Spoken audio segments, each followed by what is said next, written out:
Hi, ladies, and welcome to this interview with Jeanette Miller. You're really going to like what she has to share with you today. Let's just jump right in. Jeanette, thank you so much for taking the time today to share a little bit about what it is that you do, your career. If you could take just a minute and introduce yourself and tell the girls a little bit about what it is that you do. Sure. My name's Jeanette Miller. I'm the Director of Workforce Education at North Seattle College in Seattle, Washington. And I work with grant programs that help low-income students stay in school.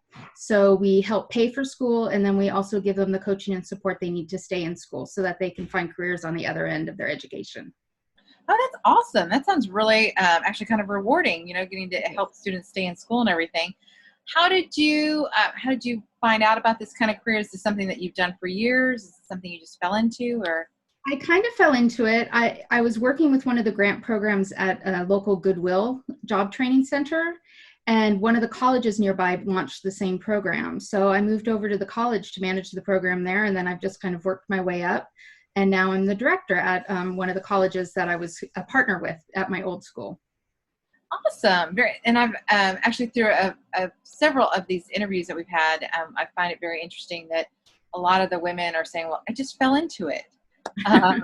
So good to know, ladies, that you can plan on a career, that kind of thing, and you just ended up falling into a job that you really enjoy. Very true. So are you writing the grants? Is that what you do, or is it just helping the students find the scholarships to apply for, or how does that work?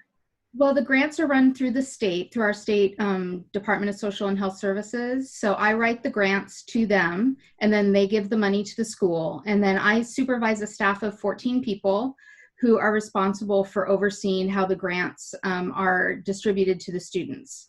So I have a staff that are dedicated to different grants, and they work closely with the students. And then I troubleshoot if they don't have an answer. I'm kind of the backup troubleshooter and the problem solver. So we work together as a team to make sure everybody gets exactly what they need.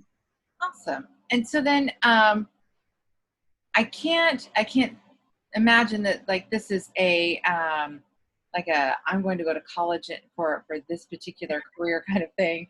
So although it might be, but I'm just kind of wondering then how did this all like if someone wants to have this as a job, they're like, wow, this is a really amazing thing. What kind of things do they need to be looking for? What kind of experiences do they need to have? Is there any specific training that they need to go through? Well, for my position, most people have a master's in education. My master's is actually in business, not in education.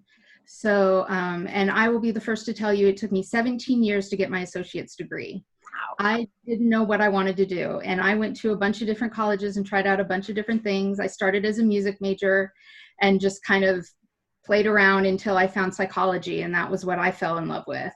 And once I found that I wanted to study psychology, I went straight through school and got 2 master's degrees. So most people in my position have a master's. The people I work with all have bachelor's degrees. A couple have masters, but for the most part, it's a bachelor degree. Most people who work at a college need at least a bachelor's degree. That's just pretty common. There are some more administrative positions that you can have an associate's degree, but because we are a college, they want people to have some college experience. Absolutely, for sure. So then when you're talking about bachelor's and master's, is there a particular major that you have, or that within your office that they have? Is it all like a bachelor's or master's in education or in psychology, or no, we run the gamut? It really runs the gamut. A lot of people come in from a lot of different backgrounds. The people who end up in my programs mainly have degrees in education and business, and a couple in social work. The people who really want to help other people is really who ends up in my programs. So we have kind of a wide variety of degrees that can come through my door, but they all contribute to kind of human-centered service and making sure that we're able to serve people in a way that supports them and helps them succeed. And I think that's a really good point within that too, is that the nature of the kind of work that you want to do, not necessarily the degree that you have. Having the degree is helpful, but I think that can help maybe take some of the stress off of some of the girls who are watching this. And what am I going to take in college? Having that stress, realizing that a lot of times your path of study doesn't necessarily dictate what your career is going to be. And then also I really like the fact that you pointed out, it took me 17 years because you did a lot of exploring. And honestly, that is, that's the time, that's what college is for a lot of times, ladies, is for exploring. What are you interested in? Getting the opportunity to delve a little deeper into those. So I think it's really cool that you shared that. So thank you for doing that. And it gave me a lot of work experience too, because I worked while going to school or worked in between school. And that not only helped pay for it, but helped me really try out careers and see what I really wanted to do. So, it took me a long time, but it was worth the exploration, definitely. Absolutely. And a lot of times too, I think that experience really helps with resumes and helps with job searches and things like that. Because a lot of times when you're graduating from college and you're applying for jobs, they want to know, what experience do you have? And you're like, I spent 4 years of college. I don't have any experience. So really finding some opportunities to get a job or an internship where you can gain that experience as well is something that's very useful, isn't it? Yes, very true. In this day and age, especially with this job market, the more experience you can have, the better off you are. They're really looking for not only you having the skills of academia, but being able to apply those on a day-to-day basis to a job. So that application is really important. And the more experience you can get with that application through internships, work study positions, things like that, the better off you'll be.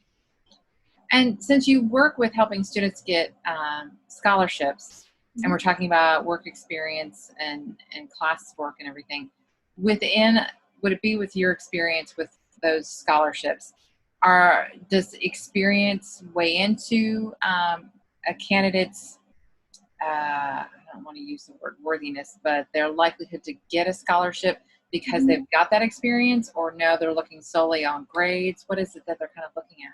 It definitely depends on the scholarship. Most of the scholarships that my students go for are more life experience scholarships. Looking for maybe a young mother or someone who has extensive work experience, but is just going back to the workplace or the school. Someone called a non-traditional student, you might consider them. Otherwise, there are scholarships that are just grade-based, but there's not as many of those as you might think. A lot of scholarships these days want you to write that life essay and really talk about what it is you bring to the table and what you hope to do with the money and with the education. And so there's a lot of opportunity out there for people who maybe don't have that 4.0 or even that 3.5, but they have life experience, and bringing that to the table can be really helpful. That's really good to know too, because I always thought that most of the scholarships, and maybe shows my age, the scholarships way back when I was in school were mostly based on your academic achievement, that kind of thing. So it's nice to know that there's a good set of scholarship opportunities out there that aren't based solely on that. Yes, and you might not always find them from the school directly. You may have to go do a scholarship search of your own. So the ones that are usually going through the financial aid office are a little more academic leaning, so they're going to look more at GPA and things like that. But there's a lot out in the community. A lot of businesses have scholarships that they want to support students going to school, maybe going into a certain industry, just going back to school, and those are all life-based. And so there's a lot of websites online for scholarships that you can find some of those scholarships. And it's important to note, I should say, not to pay for a scholarship. That's kind of the anti-scholarship. There are places that'll tell you, oh, if you pay us $100, we'll search for scholarships for you. And you don't need anyone to do that work for you. You know what's best for you, so you should do the search yourself. Good to know. Good to know. Good tip. So throughout your career, what do you think has been the biggest thing that you've struggled with, and how have you handled it? I think for me, the biggest thing I've struggled with is called imposter syndrome. And that's where you take a job or you get promoted to a position and you're not sure you're good enough for it. You know, the new boss has faith in you, the team has faith in you. And sometimes you're sitting there in your office by yourself going, what am I doing? I'm not sure I'm supposed to be here. but it takes a lot of work on your self-confidence and knowing that you're there for a reason and really deciding why you want to be there. You know, in my case with my current position, I was a little nervous getting started. I was at a new school with a whole new staff, and I knew the programs, but I didn't know the people. And so it took me a while to say, I'm supposed to be here. You know, I'm here to help students. This is why I'm here. And that was enough to get me kind of moving in the right direction. But I think it's common to think, am I really supposed to be here right now? Is this what I'm supposed to be doing? Am I good enough? And I think a lot of women fall into that trap too. And so it's something that I try to work really hard on and make sure that I'm building up my confidence whenever possible and acknowledging when I've done something good so that I feel that self-confidence and that just gratitude for myself and for what I've accomplished and what I'm doing for students. Absolutely. I think that's so true that a lot of us spend time doubting if we belong in certain places where we're putting ourselves, whether it's the AP class or it's going to college, it's going, trying out for a particular club or the play or something like that, and not know, and you get there and then being like, who let me in? Am I really supposed to be here? Is somebody gonna walk up to me and go like, just kidding, you're not supposed to be here. And it's and it takes some work, ladies, and it really is having that confidence in yourself and realizing that someone has selected you to be there, or you have put yourself in that situation because you really are good enough and you know what you're doing. So it's okay to take that risk. So Definitely. what do you think? I think you've already touched on it a little bit, but what has been the most rewarding part of your career? For me, it's really helping students and graduating students. And, at my old school, I had this young couple with 4 children, and they fought and fought and fought and graduated. And then they got into nursing school. And it was such a celebration for all of us that they both got in. It's really hard to get into nursing school.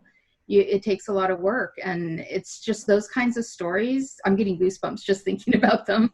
It's those kinds of stories at the end of the day, going home and knowing that you've done something good for someone else and supported them in their own dream. That is really rewarding, and that's my favorite part of the job, definitely. Okay, so I have to know, did they make it through nursing school? They're in it right now. So they're doing great. They're in nursing school to get their LPN. And then once they finish that, they're going to work part-time and get their RN. So they've got a plan, and they're doing great. That's awesome. That's amazing. And having a great sport team like you, that's amazing too. I hope so. So when you first started out in this line of work, you had an idea of what it was going to be like. Mm-hmm. And now you've been in it for a while. So how is it different than what you imagined? I think the biggest difference in my current position is like politics. I hate to say it, but it seems like whenever people get together in a certain organization, there always has to be some politics.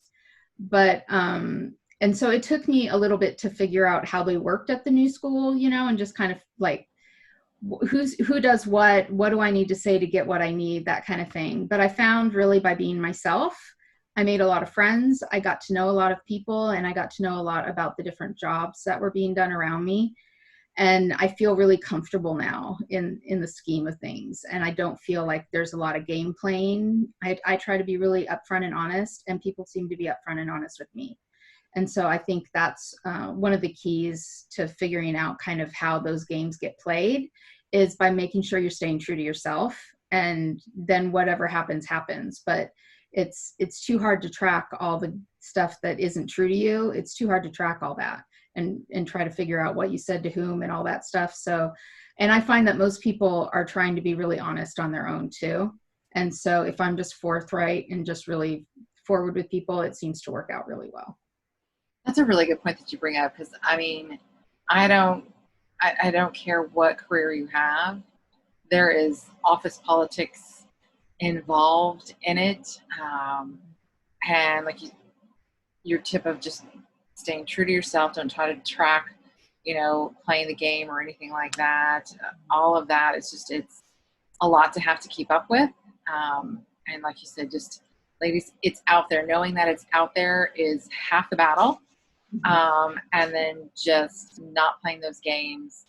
Don't get swept into it or anything like that. Just being honest and forthright and staying true to yourself and doing your job. That's the best thing. That's the best way to handle that. So it can get sticky for sure.